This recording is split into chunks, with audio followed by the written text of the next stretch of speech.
From about 1525 to 1866, 12.5 million Africans were taken from their homeland and forcibly transported across the Atlantic, a journey that approximately 2 million of them would not survive.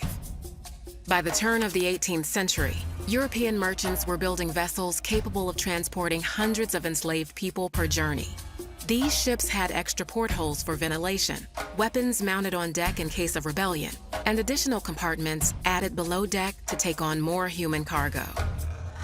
Before boarding the ships at African port cities, enslaved people were stripped of their clothing and remaining possessions and had their heads forcibly shaved. During boarding, which could take weeks or even months, enslaved people lived on the deck of the ship in a temporary wooden house constructed by the crew. The crew also installed netting around the deck of the ship, designed to catch those enslaved who might opt for death over forced servitude. Once moved below deck, enslaved people would find themselves stuffed into compartments with ceilings as low as 4.5 feet, where they would spend most of their voyage. They were segregated by gender and age. Adult men were kept separately and shackled in pairs.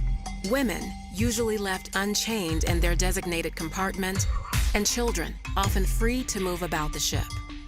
There were no sanitary facilities of any kind. Enslaved people were forced to relieve themselves where they sat, creating hellish conditions when combined with the heat and lack of ventilation below deck. Disease was rampant. Dysentery, malaria, yellow fever, smallpox, measles, and influenza ravaged the enslaved and crew members alike.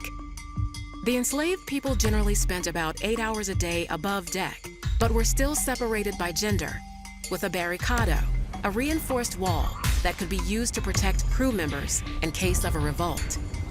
Enslaved people were also subject to forced exercise, which sometimes included dance and song for the entertainment of the crew. Enslaved captives deemed disobedient were tortured and beaten, usually whipped with the especially cruel cat-o'-nine tails, a tool designed to inflict maximum pain. Enslaved people who refused to eat their typical meal of rice and beans were forced to do so, sometimes with a speculum oris, a medieval tool used to force open a person's mouth. Women, while usually left unshackled, were raped and sexually abused by members of the crew, sometimes arriving in the New World, carrying the children of their attackers. But it was the women, using their minuscule freedoms, who would often coordinate mutinies against their captors.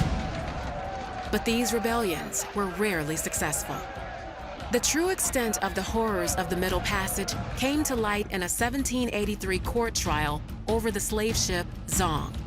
The Zong left present-day Ghana in August of 1781, with 442 enslaved on board.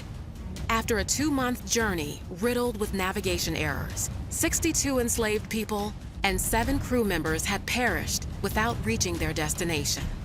Disease was spreading throughout the ship, and fresh water was running dangerously low. Captain Luke Collingwood was afraid of the financial cost of more deaths. Enslaved people that died of disease were not covered by the ship's insurance, but the enslaved who drowned were. Collingwood ordered approximately 130 enslaved people thrown overboard. He claimed it was necessary to do so to halt the spread of disease. At the trial between the Zong's owners and their insurance company, the owners argued that because it was legal to kill sick animals for the health of a ship, it was legal to treat enslaved people the same. The court agreed with the ship's owners, but the trial itself exposed the horrors aboard the Zong, and its story was republished by British abolitionists with the name of the ship redacted, meant to show that this tragedy could happen on any ship transporting enslaved people across the Middle Passage. 24 years after the Zong trial, the international slave trade was outlawed in both Great Britain and the United States. It would take England an additional 26 years, and the US another 58 years, plus a civil war, before the practice of slavery was officially abolished.